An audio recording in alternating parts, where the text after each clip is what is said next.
दोस्तों टाटा स्टील की बात करें तो कंपनी आने वाले समय में बहुत सारे धमाके एक साथ करने जा रही है। एक तरफ तो कंपनी मेथनॉल का प्लांट लगाने जा रही है, दूसरी तरफ कंपनी ग्रीन लॉन के माध्यम से ग्रीन स्टील का निर्माण कार्य शुरू करने जा रही है।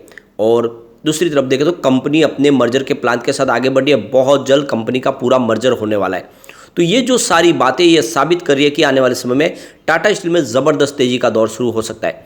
वैसे अगर आपने टाटा स्टील में इन्वेस्टमेंट किया हुआ है तो आपको डरने की कोई बात नहीं, और अगर नहीं किया तो यही मौका है खरीदारी का, क्योंकि आपको पता होगा पिछली बार रिजल्ट बहुत ही ज़्यादा खराब था और कंपनी को भारी नुकसान भी हुआ था। और इसके पीछे वजह बनी थी कि जब से रसिया यूक्रेन का युद्ध शुरू हुआ है स्टील सेक्टर को बहुत सारा दबाव झेलना पड़ा है, और दूसरी तरफ है इन्फ्लेशन का प्रॉब्लम। और इन्होंने एक बड़ी रकम ब्रिटिश पेंशन स्कीम के लिए लगाई, उसका भी इफेक्ट यहाँ पे देखने को मिला।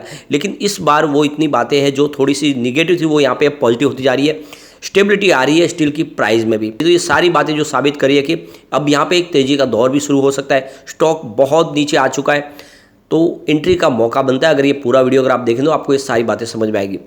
सबसे पहले अगर हम टाटा स्टील के कारोबार की बात करें, फ्राइडे के दिन स्टॉक की क्लोजिंग 106 पर रही, जहाँ पे 1.76% की गिरावट देखने को मिली। अब इस गिरावट के पीछे वजह है कि बाजार में नरमी है। एफआई कुछ दिनों से फिर से बाजार में बिकवाल बन चुके और इसी वजह से स्टील सेक्टर में दबाव देखने को मिला।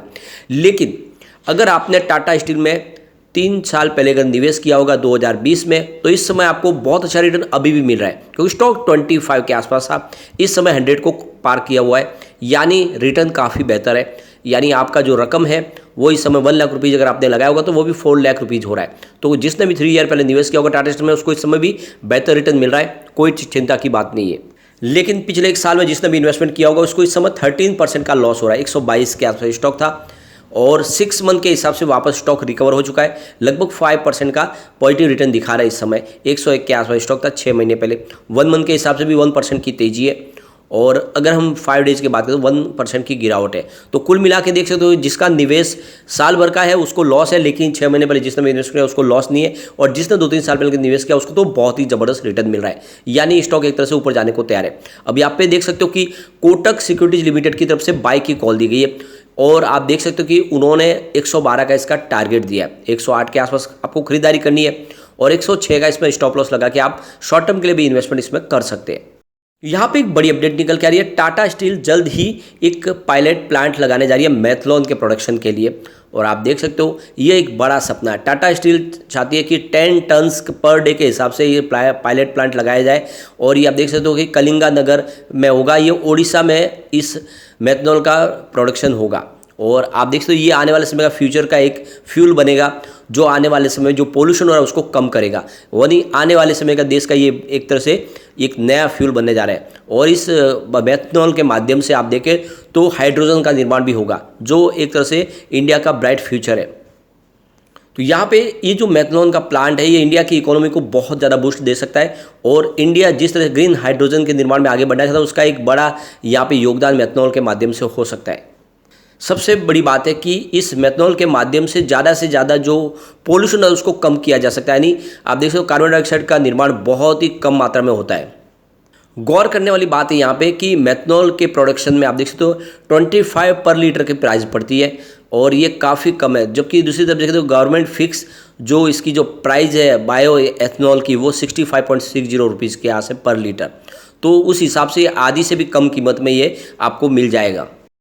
अब हम चलते हैं दूसरी अपडेट की तरफ। टाटा स्टील ग्रीन लोन के माध्यम से फंड रेज करना चाहते हैं करीब $400 मिलियन का, और आप देख सकते हो इसके लिए वो बैंक ऑफ अमेरिका इसके अलावा दूसरी बैंकों से बातचीत कर रहे हैं, जिसमें आप देख सकते हो कि HSBC होल्डिंग्स, JP मॉर्गन्स, इसके अलावा देखें तो मित्सुबी UFJ फाइनेंशियल ग्रुप, ये सारी बातें इनके माध्यम से फंड रेजिंग की जा सकती है, डेट लिया जा सकता है। और कंपनी चाहती है कि इस फंड के माध्यम से वो ग्रीन स्टील का निर्माण कार्य शुरू करे। कंपनी चाहती है कि उनका जो नीदरलैंड का पावर प्लांट है वहाँ पे 2030 तक पूरी तरह से कार्बन फ्री स्टील का निर्माण कार्य शुरू करना है, यानी ग्रीन स्टील के माध्यम से, जिसमें आप देख सकते हो कि विदाउट फॉसिल फ्यूल्स के यूज के ही वो स्टील का निर्माण कार्य शुरू करेंगे। और एक बड़ा सपना, और इसके लिए ग्रीन लोन लेना चाहते हैं, और बहुत सारी यहाँ पे कंपनियों के साथ में बातचीत चल रही है जो अब जल्द ही यहाँ पे पूरा होता दिखा देगा। एक बड़ा सपना है आने वाले समय में टाटा स्टील पूरी तरह से कार्बन फ्री स्टील का निर्माण करना चाहते हैं। इसके लिए वो यूके की गवर्नमेंट के साथ में बातचीत करिए, क्योंकि पोर्ट टैलबोट में उनका देख सकते हो कि बड़ा एक पावर प्लांट है, और ब्रिटेन का सेकंड नंबर का ये पावर प्लांट है। तो 1.5 बिलियन पॉन्ड्स के सरकार से मदद चाहते हैं, ताकि सरकार अगर उनको बेल आउट पैकेज दे तो वहाँ पर भी वो ग्रीन स्टील का निर्माण शुरू कर दे। तो ये बहुत सारी जो बातें हैं ये इशारा करिए कि टाटा स्टील आने वाले समय कुछ बड़ा करने वाली है। यहाँ पे देखते हो MD CEO नरेंद्र की तरफ से भी बयान आ गया है कि उनका कहना है कि फाइनेंशियल 2024 तक उनकी 7 जो सब्सिडरीज कंपनियां उनका मर्जर हो जाएगा, यानी जो छोटी छोटी पावर सेक्टर की स्टील सेक्टर की जितनी कंपनियां वो सारी की सारी टाटा स्टील के अंदर मर्जर हो जाएगी। और इससे फ़ायदा ये होगा कि डिसीजन मेकिंग प्रोसेस बहुत आसान हो जाएगा। एक तो अलग अलग कंपनियों का अलग अलग मैनेजमेंट होता है, उन सबसे आपस में बातचीत करके फैसला लेना होता है, जबकि एक ही मैनेजमेंट के बैनर तले यानी एक एम्ब्रेला के तहत सारा काम हो जाता है, तो फिर डिसीजन आराम से लिए जा सकते हैं, फास्ट लिए जा सकते हैं। इसके अलावा बहुत सारा खर्च कम हो जाएगा, कंपनी के बहुत सारी स्पेस कम हो जाएगी, यानी अलग अलग कंपनियों के लिए अलग जो ऑफिस है उसमें भी कम किया जाता है, स्टाफ के लिए भी एक तरह से उसमें काफ़ी ज़्यादा टीम है उसमें बदलाव किया जा सकता है। यानी ये जो सारी बातें हैं ये टाटा स्टील को बड़ी मजबूती प्रदान कर सकते हो। तो ये जो एक बड़ा सपना है ये पूरा होते ही आप देखिए टाटा स्टील में एक तेजी का दौर जबरदस्त शुरू हो सकता है। यहाँ पे टाटा स्टील ने एक अपना और शानदार फैसला किया अपने एम्प्लॉयज़ के लिए। हमेशा एम्प्लॉयज़ के फेवर की कंपनी बनी हुई है, हमेशा एम्प्लॉयज़ के भले के लिए सोचने वाली टाटा स्टील है। तो अब सरकार ने जो तय वेतनमान रखा उससे ज़्यादा अपने एम्प्लॉयज़ को सैलरी देने की यहाँ पे टाटा स्टील ने घोषणा कर दी है। तो यहाँ पे टाटा स्टील ने अपने प्लांट और अपने सहयोगी कंपनियों में झारखंड सरकार द्वारा लागू किए गए कॉन्ट्रैक्ट कर्मचारियों के नए वेतनमान को लागू करने का आदेश दिया है। और इस आदेश के साथ में ही जो ठेका कर्मचारी हर वर्ग को 1.40 प्रति सप्ताह के हिसाब से अतिरिक्त पैसे उनको चुकाएंगे। और आप देख सकते हो कि जो सरकार ने यहाँ पे जो फिक्स की रेट है उससे भी ज़्यादा टाटा स्टील उनको पैसे देंगे जो ठेका पे जो मजदूर है। तो ये काफ़ी अच्छा फैसला है। जिस तरह से एम्प्लॉयज़ के भले के लिए फैसले लिए जाते हैं वो काफ़ी शानदार है। अब यहाँ पे अगर हम टाटा स्टील के फंडामेंटल देखें तो बहुत ही मजबूत है। मार्केट कैप इसका 1,29,730 रुपीज़ के आसपास है। करंट प्राइस की 106 की है। लो आप देख सकते हो इसका 82 का है और हाई 133 का है। तो फिलहाल आप स्टॉक देख सकते हो अपने ऊपर के लेवल या निचले लेवल के बीच में इस समय दिखाई देगा और 100 के मजबूत सपोर्ट के आसपास है। स्टॉक का पी 7.34 है और बुक वैल्यू इसकी 88 की है, यानी अपनी बुक वैल्यू के थोड़ा ही ऊपर आपको इस समय दिखाई दे रहा है।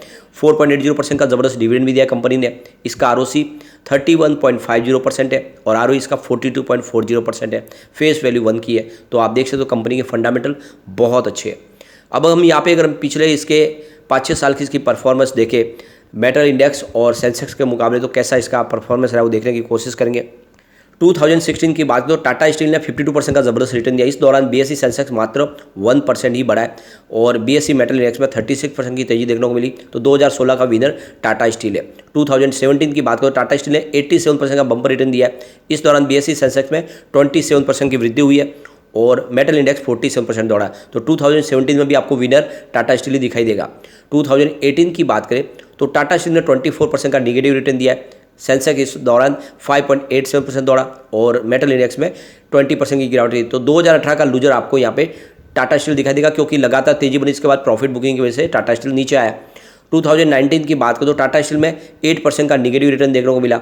इस दौरान सेंसेक्स 14% दौड़ा और मेटल इंडेक्स 11% गिरा।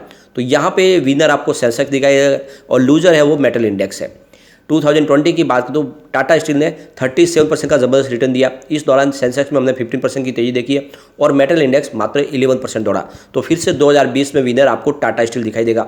2021 की बात करें तो टाटा स्टील ने 72% का जबरदस्त रिटर्न दिया है। इस दौरान BSE सेंसेक्स में 21% की तेजी थी और मेटल इंडेक्स 65% दौड़ा। 2021 का विनर भी आपको टाटा स्टील ही दिखाई देगा। अब 2022 की बात करें तो टाटा स्टील ने 1.35% की तेजी बताई है। सेंसेक्स में 4% की तेजी थी और मेटल इंडेक्स में लगभग 8% की तेजी। तो यहाँ पे लूजर आपको दिखाई देगा टाटा स्टील। तो कुल मिला के एक तो 2022 और आप देख सकते हो कि 2018 ये 2 साल ऐसे जहाँ पे टाटा स्टील ने प्रदर्शन खराब किया है। बाकी ओवरऑल अगर आप देखें तो इसका प्रदर्शन काफ़ी अच्छा है। लगातार तेजी के साथ ये स्टॉक बढ़े और रिटर्न लोगों को काफ़ी बेहतर मिला है। लेकिन फ्रेंड कोई भी इन्वेस्टमेंट करने से पहले अपने फाइनेंशियल एडवाइजर के बारे में ले ले या अपना खुद का रिसर्च करें, क्योंकि मैंने वीडियो आपके एजुकेशनल पर्पज़ के लिए ही बनाया। वीडियो पसंद आए तो लाइक से जरूर कीजिए और चैनल को सब्सक्राइब कर दीजिए। Thank you friend.